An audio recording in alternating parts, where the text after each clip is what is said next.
You're not fasting. What was that? You're not fasting. No, I'm not fasting. Correct. I'm sorry, guys. Yes. The coffee doesn't taste good. Huh? The coffee is not tasting good because they're fasting. Sorry, guys. Good morning.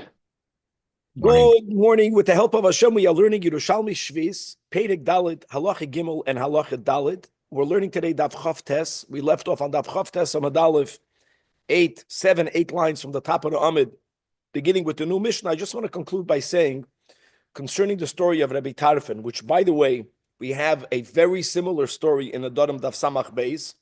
It's so similar that many suggest that it was the same story, and it's recorded a little bit different in every Gemara, whether in the Bavli or the Yerushalmi. The Marav Fulda, the Rash Sirilio clearly says otherwise. He says that it must have been Veshema Tarte Uvda Havna, because it sounds very similar. But I wanna speak about our story, because most of the Noise Kalim over here point out that this whole topic of a person's inability to acquire Peiros Shvis, even if you took it from your own field, is because you think it's already yours. And that implies that if a person understands that the product is mufkar, and when you're taking it off your own tree, from your field, you are acquiring it, if that is your kavanah, then you will acquire it. Clearly, that's not mashma from the story of Rab Tarfon, because Rab Tarfon was learned. Rab Tarfon, the Tana, he knew that it's hefker. So it's the whole thing is predicated on it remaining mufkar dika produce, and the only reason why he didn't thank his own workers, who didn't even know that they work for him, is because he followed Beishamai, and for that he felt, even to a certain degree, yesei olai, and therefore he was moichel them. And therefore the Pnei Moshe argues that since Hashem demands of us to declare ownerless, to be mafkir, our produce of Shvis, we're not allowed to acquire it. And up until the point of us eating it, l'chu'ura, it remains hefker. And that's the raya of Rabbi Yosa. That's the proof of the story is Rabbi Yosa, that even putting it into your own kalim, it continued to remain ownerless. Ownerless produce was the reason why Rab Tarfon didn't think. You can't even be it has to be shaloi b'toiva, and everything else falls into place. Okay, I just want to share that.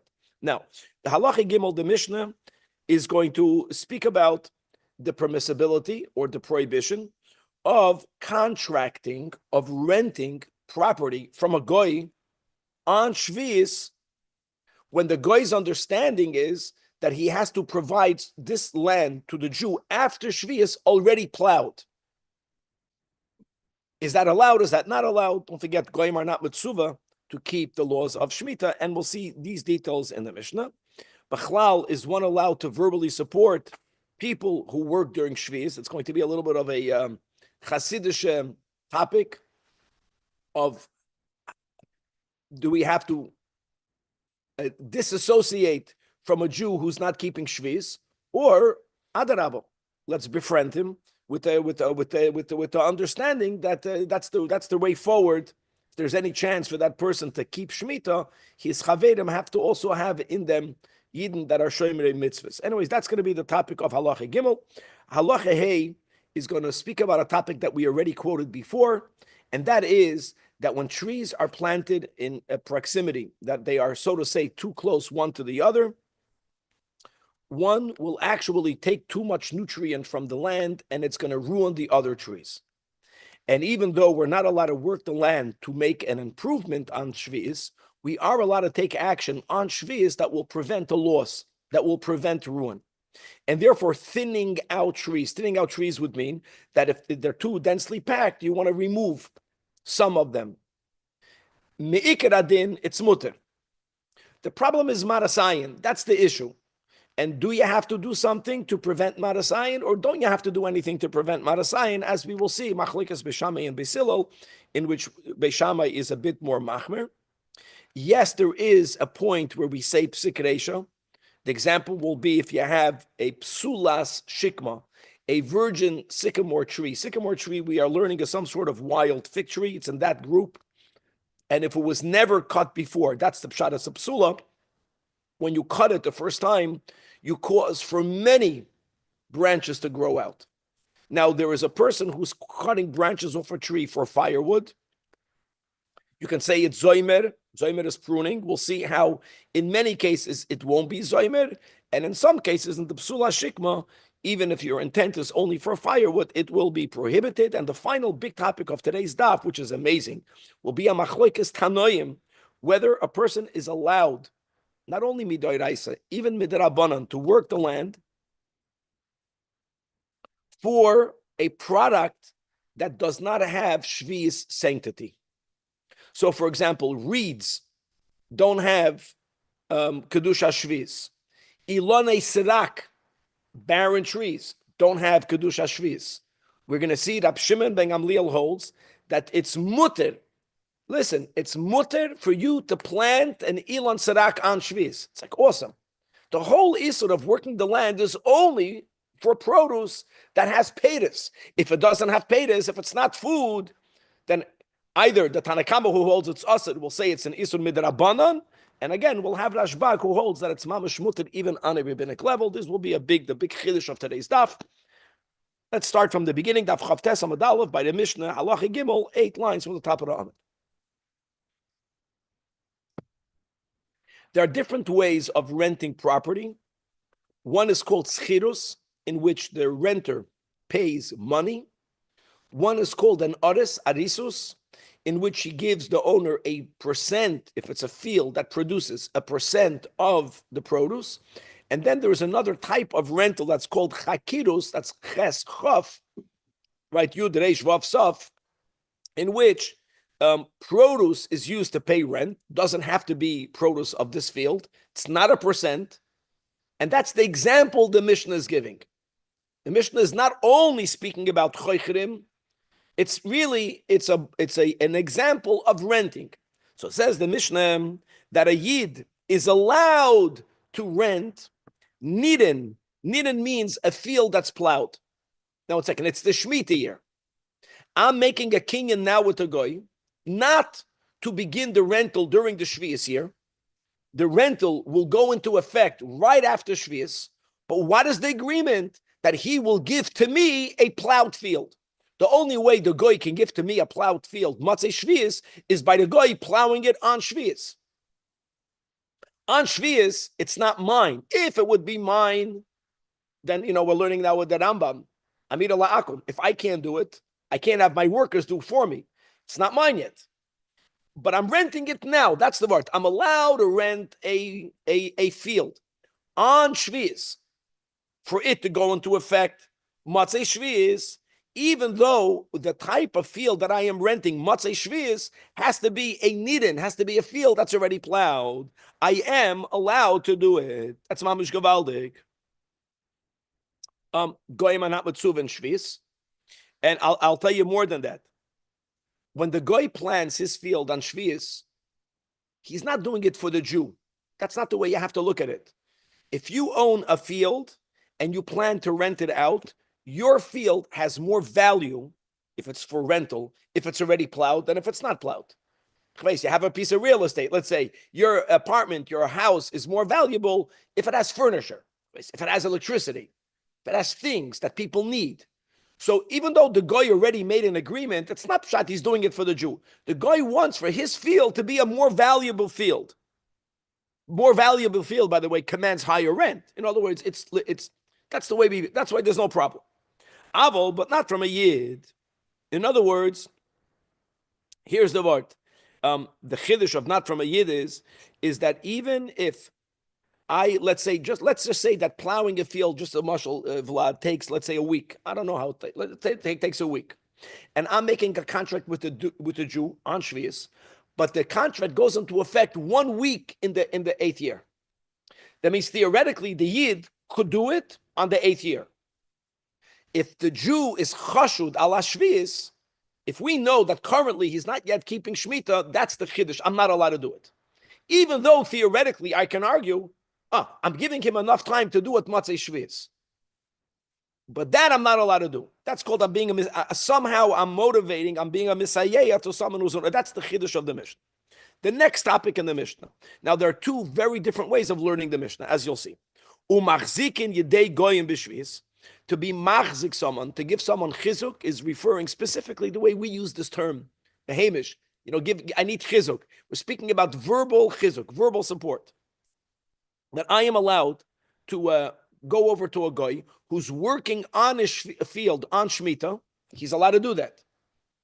And tell him, wow, you're working so great. What a great job. Even though my chizuk to his work will give him koyach to do more work. No problem. That's the point. A goy is allowed to work his land on Shvius, independent of the machlokes Rav Meir and the Chachamim, whether the kinyan of a goy in Eretz Yisrael is mafkia, if it takes away the kedusha, if it doesn't take away kedusha, even if there is kedusha, goy is not commanded to keep the mitzvahs. Avol loy al yidei Yisrael. I'm not allowed to lend verbal support to a yid. Now this has to be clarified. I will have that in the Gemara. V'shoyalin b'shleiman, but we could acquire into their werfel, into their shalom. How are you doing? Now, is this referring to a goy? Is this referring to a yid? It's not clear. The Gemara right away will clarify that. And why are you allowed to do it? B'pnei darkei shalom. Again, you have to understand from whom are you being shoyal b'shalom to understand with whom the darkei shalom. So we'll leave that for the Gemara. Okay. Now let's focus on the opening line in the Mishnah, that choichrim nirin, that during Shvius, I can already make an agreement with a kinyan, like with a contract, that has in it that right after Shemitah, I am getting from the owner, the goy, a plowed field, which means he'll plow it on Shvius. Not a problem. Okay, now that's clear. Lending support to be machzik, the goy, yeah, the Jew not. What's pshat in that part of the Mishnah? So here there's a machlokes between Abchia and Avimi. Chad Amar, one of them says that the Vishoy Alin Bishloimon means you can tell the goy, Charoish Batavus, plow it well. And Va'anon Nasib Minoch Basa Shmitza. And I'll take it to you after Shemitah. In other words, that I cannot, not just have a good work day. Plow it. I can specify to him the activity that he's doing, which a Jew may not do. I can give him chizuk for that activity explicitly. I can tell a goy, charoish boy tavus. However, the other one says, no, that's not the meaning that, that's not the meaning that you can, that you can be machzik. That's not machzik. Only means that you can tell him yasher. May you be strengthened. You're giving chizuk to the person. You're not giving chizuk to the activity that he's doing. Now, make no mistake again. The goy is allowed to plow. The goy is not mitzvah in shvis. Problem is, the Jew is commanded in shvis. So you can give him words of encouragement. Machlek is whether you can actually specify that which he's doing, plow away, or have a great work day. Interesting. Machlokes. What the meaning of the Mishnah is. Aren't you giving him instructions? It's almost like giving him instructions. Well, it's very condescending. If I'm working and you give me instructions, who are you to give me instructions? Right. That's what he's doing. Machzik day means when we give chizuk to each other. It means we are working. When a working man sees another person working, you have a certain camaraderie. You say, "Wow, different relationship." Yeah, there's a different relationship here. You're going to get back the land from him after the... No. This is independent. Okay. Independent. Okay. It sounds like it.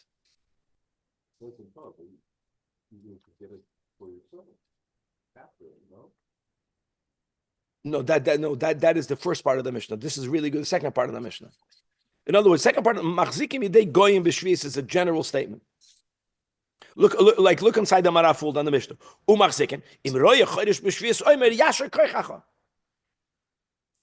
Now, from this, we'll understand the next. In other words, once we established what does umachzik and yedei goyim mean, Now we'll understand the v'shayalan b'shloiman. One will depend on the other. The man the amar that you can be machzik a goy b'shvius means even the specific work that you can tell a goy on shvius. Charosh batavus, plow it well. I'm sorry, you're right, Vlad. And you can add, and even if you're telling him you're plowing it well, I'm now it's attractive to me. And I'm going to take it from you. So now, what does the Mishnah mean when it says shoy alin b'shleiman? For shalom b'shleiman means that you can tell the guy yasher koichacha. In other words, you can tell him plow it well. You can tell him plow it well, and I'm going to take it from you. And you can stam tell him. Zu, the Eng Tzarech Leimer Zu, the way I understand it. However, the man, the Amar, that in the Reisha, when the Mishnah is speaking about what you could do to a goy, is only Ishar, only Yashikoyach. So you can't say that V'shoy Alin B'shleiman is referring to a goy. Can't be referring to that. So it must be that V'shoy Alin B'shleiman is regarding a Jew. Oh, so now? What's the chiddush of being shoyel b'shleim a Jew? I'll tell you the chiddush a lot. Must be we're speaking about a Jew, the same Jew that the Mishnah says that you can't tell a Jew that's working on shvius yasher koichacha. Because I cannot tell him may your koyach be strengthened because he's using it for bad, but I still can tell him peace be upon you, and not since he's a violator, ignore him, hate him. No, b'shleim Yisrael. By telling him Shalom Aleichem, du gewaldig. And according to the first opinion, you can't tell it to a Jew. Look inside the Marafulda. Man the Amar Ishar. That what? Oimrim legoy mahu she'amar oimrim legoy. So mahu she'amar b'seifa b'shalom b'shleim kol hashana. Mepnei darkei shalom. That's now Meshane b'shleim Yisrael. That Seifa Koi Lida Samachla, that the V'she'alim B'shleimem goes on the Avoloi Al Yidei Yisrael. And what Jew? The Jew that is Chashud and is Chodesh and Shviz. To him, you can say Shalom Aleichem. Now, when the Manafulda says Avoloi L'Goy, I think that's another whole sugya, that Shalom is the name of God, right? I think it's a general topic. Can you tell a Goy Shalom B'chlal? But anyways, coming over here, Mepnei Darkei Shalom means, I will use our words, to be mekad of him. What benefit will you have by ignoring him? There'll be no peace amongst the people that are observant, and how will that person ever become observant?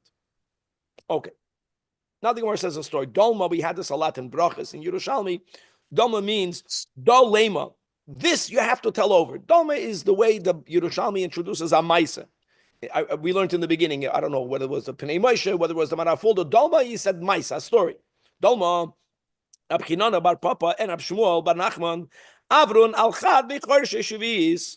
We're speaking about Jews, that they happened upon, they met a Yid that at that moment was Chodesh b'shviis. These two Amoraim. Amalei Abshmuel bar Nachman, he told them, Ishar. In other words, Ishar means not, may you plow well, but he was even able to tell the Jew, may you be strengthened, without mentioning the plowing. And how didn't Rabbi teach the meaning, the drasha of the following pasuk? Now you can read the whole pasuk, the pasuk in Tehillim, and Torah Oira Shalom. The pasuk reads, "V'lo yamru ha'ovrim birchas Hashem aleichem." Let me just tell you first the pshat of the pasuk. The pshat of the pasuk is, the pasuk begins that the enemies of the Yidden are like grass that grows on rooftops. And that's a mashal of something that dries out quickly. And on that, David HaMelech is saying, of which, the oivrim, the pshat is those who are enemies of Yidden, right? That passerbys have not said on them, Hashem, blessings upon you. We don't bless the Soine Yisrael, the Oivrim. That is the Pshat. Now, Rabbi gives a drasha. And what's his drasha? Oivrim, not the pshat. We're speaking about the enemies, the nations that are enemies of Yidden. Oivrim is Yidden that are currently Oivrim. They are transgressors. They're Oivrim on Hashem's mitzvahs. And when it says, "V'lo yomru ha'oivrim birchas Hashem aleichem," this is a very, this is a gevuradik statement that you can tell Oivrim birchas Hashem aleichem. Mikan she'asur loimer l'choishes shvis ishar fakert. Rabbi learns what type of, you can't give them the blessings of God. It doesn't mean you can't tell them shalom aleichem. It means that when you can't tell them yasher koichacha, because they're using the koyach on shvis to be oivim. So how are you allowed to be so lenient, so loving? So Amalei, to which Shmuel ben Nachman tells his chaver Abchinon bar Papa, listen, likrei satu yedea. You know how to read. You know Ivra kennst du. But you're giving drashes. Drashes don't come with your drashes. Lidroish iyatu yedea. Why? Because oivrim, it does not mean people that are oivrim, that they are sinners, that they are transgressors. Oivrim is referring only to goyim. And why are they called oivrim? Elu oivdei kechavim, that watch em oivrim min ha'olam. Gevaldik. So that's the whole beginning that we had in Avodah Zarah, right? We learned about this in the Rambam. At some point, right, we have a concept of chasidei umas ha'olam. But for that, you have to be chasidei umas ha'olam. But if a goy completely rejects the rule of God, then life is temporary. The eternal life is connected to godliness. So that's the meaning of ha'oimrim. That we cannot tell to oivrim, to oiv the avodah zarah. They never told. They are the ones that never told the Yidden birchas Hashem aleichem. The ones that don't bless us. And you know what we're going to tell them? Ma Yisrael oimrim lahem, that beirachnu eschem, that we have already blessed you b'shem Hashem, meaning that you know that all of the blessings in the world that you have comes from the Yidden. You're walking around angry at us. You don't even bless us. So we tell them, what are you doing? That loy dayechem, don't you know, is it not enough that the kol habrachas habois la'olam is bishvilenu, bereishis, beis and you don't come and tell us, not only don't you share the blessings that you received because of us, you know what the goyim, the Oivdei Avodah Zarah, what did they do to us throughout Golus? They made a Jew tax. They made pisim. They made simois. They gave us fines. They gave gul golios, head taxes. These are special chusim that they gave to Yidden. There was so much persecution. Va'arnoinis and other types of tithings. In other words, Rab Shmuel bar Nachmani doesn't accept this Ilfan Rebbe, which is Akasha. How can he go against the Tana? He doesn't interpret that the ha'oivrim goes on Jews that are transgressors, because for a Jew that's a transgressor, you can give a bracha. Mepnei darkei shalom. Fakir, this pasuk is speaking about words that we're going to critique the goyim in the future, that you never blessed us. You know that all of the blessings that you have is because of us. Instead of you giving us a part of it, you gave us headaches. Okay. So he stood his ground. So says the Gemara that I want you to know that, okay, so first of all, we went through a very interesting question. And one thing is clear, no matter who learns the Mishnah, that you can only be machzik yedei goyim, but you cannot be machzik a Jew that's chashud ala shvis. You can't give him physicals, of course not. Question now will be, now this is a topic that we're going to have later in the Masechta regarding a beehive. And the question, there's a machlekes, we're going to have this on our pagination on Daf Pei Hey, whether a beehive has a status of something that's connected to the ground, connected to the land, and if it's considered like a product of the land, then taking honey off the beehive will be like working the land, or whether a beehive is considered detached to begin with, even though it's connected to a tree or whatever. And b'chlal, there's no issue, there's no problem for a Jew to work with a beehive or to take honey out of a beehive, and therefore The question now will be, when our Mishnah says that even by a goy, let's go with the extreme, that you can tell him plow well, you can give him verbal support, but you can't give him physical support. Question now will be is, can you give physical support to a guy that's taking honey off the beehive? So hoyde Rav Ime lir des imay. Rav Ime ruled, like the opinion we'll have later on Daf Pehei, that a beehive is not called attached to the ground. So by a beehive, if a guy is working, if you want to give him a chizuk, you of course you can give him verbal chizuk. Not only can you give him verbal chizuk, you can even give him physical support, because we don't view this as working on the land. Now, And it's attached to the tree, but has nothing to do with the tree. That's right. That's right. Now, the Pnei Moshe has a big problem with this one-liner. He actually says, look inside the top of Pnei Moshe, that the Girsa is not correct, and the Marafulda says, b'diyuk, yes, it's correct.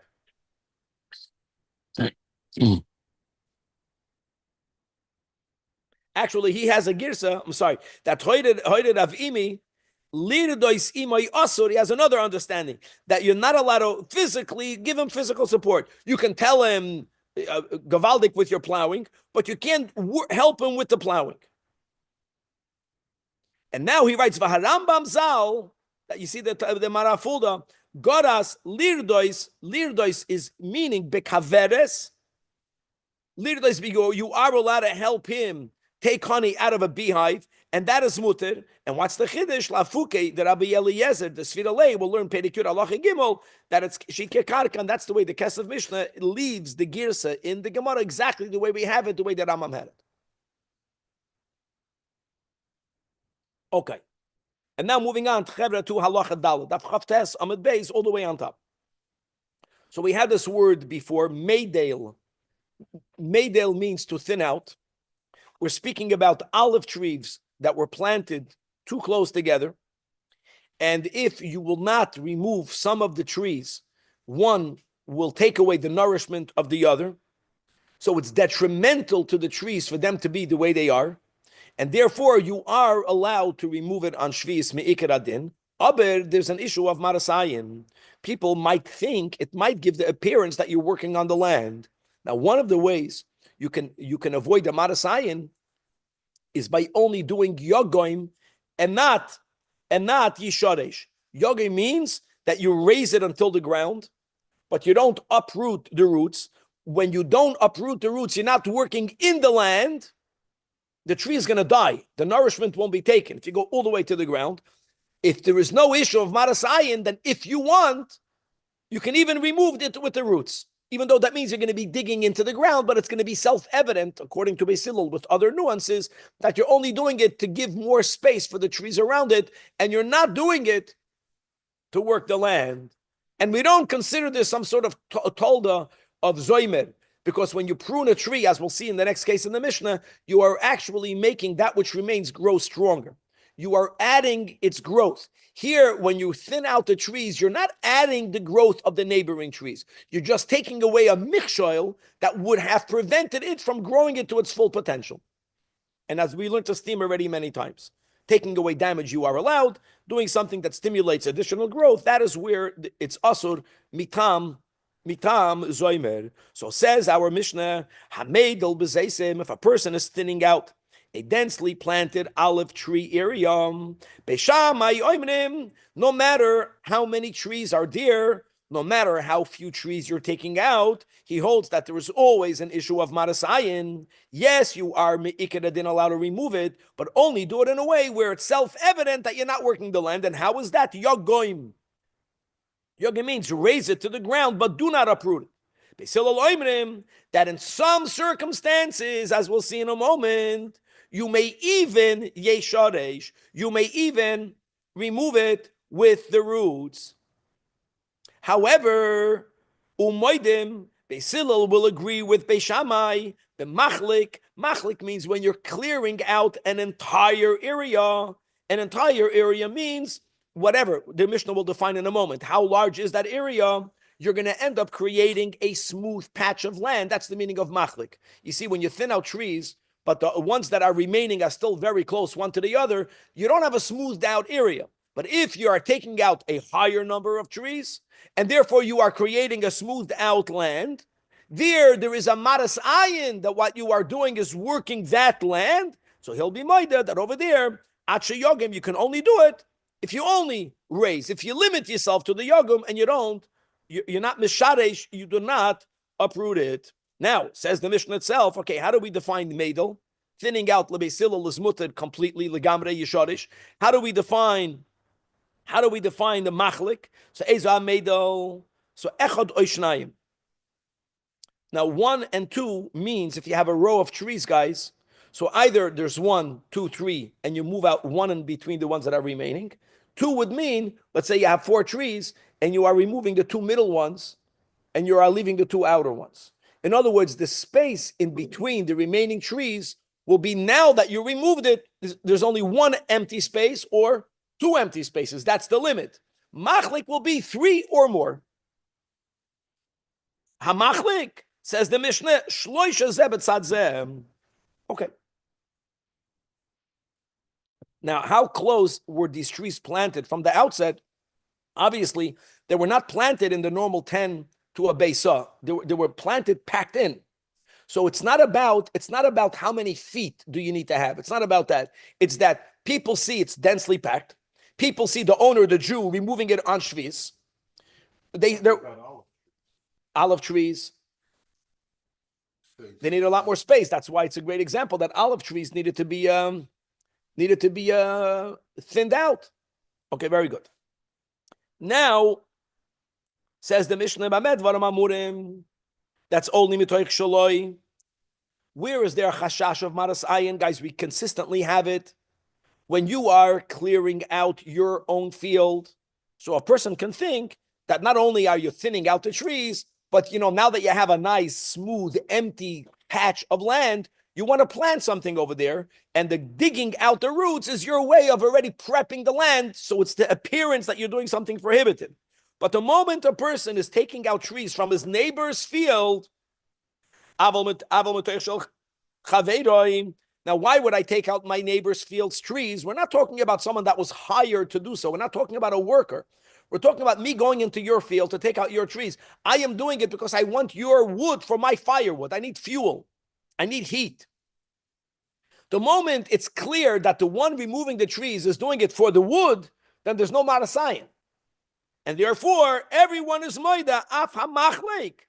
Even if you're smoothing it out, that means you're taking out 3 adjacent trees in the row, not only 2, 3. Nevertheless, you can even do it ba'ofen that yisharesh. Okay. How is it clear you're doing it for wood to an outsider? How would he know? Because I'm not working for you. We're speaking about, don't forget, we already mentioned before that marasayin in the Yerushalmi, or only by Shvius, maybe by other areas, is only for the local people. Local people know what's going on. If I live in the neighborhood and you live, I have a field and you have a field, and we're all people that were not the chashod ala Shvius, and I'm in your field, what am I doing in your field? On Shvius, everyone was in everyone's fields to take stuff for themselves. If I'm in your field, no one is going to be choshid me. No one is going to even think that I was hired by you to do so. We're not talking about right. That. So even more so, the case before, he would know you're clearing it out.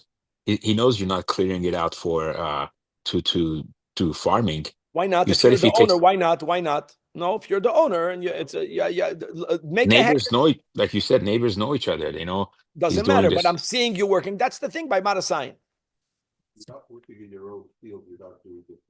That's the rule. By the way, exactly. We kept on having this. If I'm not working on my own field, there's much less marasayin.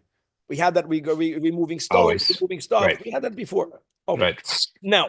Now we're gonna up the notch. What's upping the notch?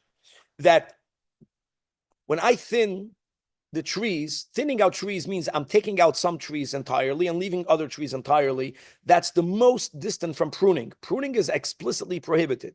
Now we're going to something already closer to pruning. I am cutting off pieces of branches from the tree that's alive. You can say this is pruning. Not always. If I'm cutting it off because I want the wood for firewood, that's not the pshat pruning. Pruning is, I'm doing an avoida on the ilan to make whatever remains grow bigger, to stimulate growth. So says the Mishnah, hamafkia bezesim. If someone is splitting or cutting wood off a tree for firewood, first of all, you are allowed to do it. We got a big chiddush. Now, the question is, what about Marasayin? That's the big question. On my own field, I can go to my tree.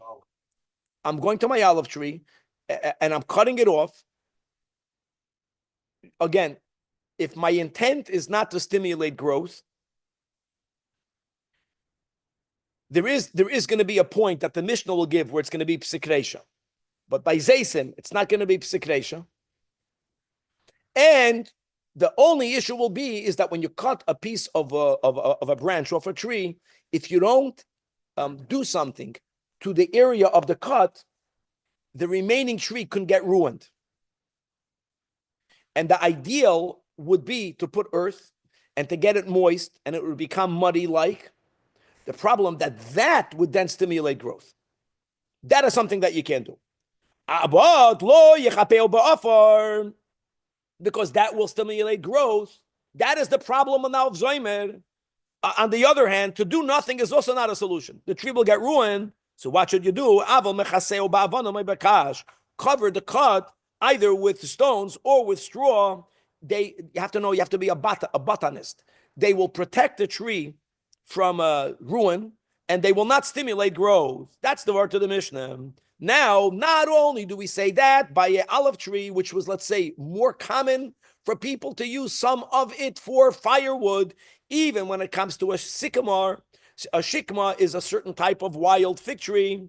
Koitzes from a shikma, but it's a shikma that already was pruned in the past. The first cutting of a shikma has a tremendous effect in stimulating its growth. That will be awesome. But if it was already done once in the past, you're allowed to do it. If the kavanah is not to make it grow more, but if you want to wood, eloma, the only concern is not to heal it the ideal way, because that will stimulate the growth. In contrast, that if you have a psula shikma, that means you have a virgin sycamore tree, that means it was never pruned before, that will be completely asur. Ein koitzes in besula shikma. Why? Mipnei shehi avoidam. In other words, says the Marafulda, if it was never trimmed before, shehi mishabachas bekach, independent of what you will put on the cut, that act will make the tree grow better. So even though your kavanah is only for the wood, an act that will vadai stimulate growth, that is the isur of being of pruning. Now, Rabbi Yehuda says, and according to most, he's not arguing with the Tanakama, but he's clarifying that when do we say you're not allowed to do that? That's kedarka also. Elo oy magbiyasar tvachim, that if you start cutting it 10 tvachim above the ground, oy goyim mima'aretz, or you cut it all the way down to the ground, either or is detrimental to the tree. If you do an act that's detrimental to the tree, you're doing it because you want the firewood, then you're allowed to do it. So if you know, why would you do it? You don't want to ruin your tree. I need fuel. It's freezing. So if you have an olive tree, cut off the olive tree. You have the shikma, cut off the shikma. If you have the sula shikma, Rabbi Yehuda gives a way of doing it. You know, the problem is, it's not about your kavana. If it's for sure going to stimulate growth, you're not allowed to do it. So do it in a way that it won't stimulate growth. That's the pshat in the Rabbi Yehuda. Isn't there a difference between olives and a sycamore? I mean, an olive tree, it produces peiros, whereas a sycamore, there's no fruits on it. Figs. It has wild figs. It's irrelevant. I'm not harvesting the fruit. I'm cutting down the tree. I'm cutting down the tree because I want fuel. The biggest chiddush is the Torah says that's zoymer. The Torah says you can't be zoymer in your kedem. So the Mishnah begins, you can thin out, and not only thin out, that if you know what you're doing, you can cut a tree in a way where you're not going to stimulate growth. I'm just saying, it seems like the shikma is more chamor than the by olive tree, we don't differentiate between a psula or not. Yeah, Vlad. If the shikma, we don't care about the food at all, then what does it matter if we stimulate growth? No, I didn't say we don't. I'm very good. Okay, Danny and Vlad. If the tree would have been a non-fruit producing tree, then we would not care at all, as we'll see in the Gemara in a moment. Very good, shkoyach. There is a wild fig there. There is something. It's not, we don't view it. Yes, we care about it. Yes, we do. That's why we're not allowed to make the tree grow better. Very good. I'm happy you said that. So, okay. Hamedel b'zeisa. So the Gemara is beginning, referring back to the first case of the Mishnah. Thinning is allowed the moment you're smoothing out an area, even Beisilul is Maida, that you have a Marasayan issue, and Yagoim and not Yesharish. Mawa Meidel. So now the Gemara is going to clarify, even though the Mishnah clarified. That's Noitel Echad Amaniach Shtayim. Or even, like we said, you're Noitel Shnayim Amaniach Echad. In other words, one or two. Problem is that there is a Braisa that appears to contradict. And what is that? Tana Devei Rebbe, a Braisa that was taught in the house in the yeshiva of Rebbe. You know what Meidel means? Only Noitel Echad Amaniach Shnayim. In other words, where is Beisila lenient when from every 3 trees, guys, you're only taking the middle one? Meaning that if you take 2, then it's already a clearing out. It's against our Mishnah. It looks like the Mishnah and the Braisa are contradicting each other. So the Gemara says, hold on, how can Tanei Deveis Rebbe say that for Hatanin? And we learned in our Mishnah clearly, the Mishnah was not clarifying Meidel, the Mishnah was clarifying Machlik. But from one, you inferred the other. A Machlik, and it says the Mishnah, Shloisha Zebet Tzadzeh. So if the Mishnah is clarifying, smoothing out as removing 3, there is where even Lebi Silil, you have to be concerned with Marasayan. Shloisha Zebet Tzadzeh, ha Meidel. That implies that Meidel is Noitel Shnayim, Umaniach Echad. So we have a stira between the Mishnah and the Braisa. Answers the Gemara, Amar Rabbi Yoina, it's no stira. There isn't a machloikas, and it's difficult. Rabbi was the one that compiled the Mishnah. Mas nisam b'meidel batchila. If this is the first time that you are removing trees, you are even allowed to remove 2. All right? Because that's the way people used to plant. They used to plant things densely packed in the beginning. The moment they begin growing, they're growing one on top of the other. You got to remove them. They're even removing 2 and you're just thinning out. However, Omad the Tanai, the Beis Rebbe that says Meidel is only removing 1 from 2, not 2 from more, only 1 from 2. That's a field of olives that already underwent one time this thinning out process, B'Meidel Mikvar. Now the remaining trees are growing even more. You want to do a second wave of thinning it out. By the second wave, you can only remove 1 for Beisilil to say that there's no Marasayan issue. Simple. Now, we're assuming the neighbors know this is the first time you're doing this. Yes, very good. And all of that works better, Kevan. In other words, that's the answer exactly. If Marasayan would be to a guy that's driving by the city, how would he know? Everyone knows what's happening. In Israel, everyone knows what's happening in Bayou. In America, we give you more space. Says the Braisa. Now, one of the ways that you would stimulate growth in a bushel of reeds would be by burning out that which is there, setting fire, right? Kaminik here in California, that which they don't allow you to do to make sure the whole thing burns down. And what happens later, this is mamash pruning. In other words, people would burn parts of these kanim in order for them to grow better. And that is they call it a controlled burn. And therefore, it says in the Mishnah, you can't do it. Now, I want to make it clear. Reeds are not fruit. They're not food. They are fuel. They are fuel. Midoi raisa, you can do avoida. The Tanakama holds that midrabanan, you're limited. You have to keep to all of the laws of Shvi'is. However, Rashbag Shlomo Gamliel is matir. Shlomo Gamliel holds that any type of produce that is not imbued with kedusha shvis, which is produce that's not even growing for animal food, it's simply growing for fuel, for its wood, is bachla, and therefore everyone holds there's no kedusha shvis on these reeds. You're not bound by any of the prohibitions of working the land, and indeed, that not only when it comes to putting a fire, to stimulate more growth. Adarabba, planting a tree. If you have a non-fruit-bearing tree, Rashbag says, Noitin Elon Sarak Bishviz, Bomba. The last Rasharilio, 4 lines from the bottom in the Amid. Noitin Sarak Bishviz, the Sfiro lay, the Kiv and the Elon Sarak, since barren trees, Hava le'etzim, they are either for fuel, or lebinyan, or for building, loy asid nitiyasai. The law yasra toida, that's according to everyone. Biblically, the prohibition is only elalamaychol. How do you know that from Bahar? Where it says, Satcha le'sizra v'charmecha le'sizmar. V'sizra, the word sizra, le'shayach elaba'oich. V'oid, dadumya, le'sizmar. Grapes, for sure, are to be consumed, are to be eaten, are to be drunk. The kid said, midrabanan, the Tanakama holds, midrabanan, there's a problem. The Ashbag holds there isn't even such an Isser midrabanan. Let's stop over here to be continued. Yeah. Shkach.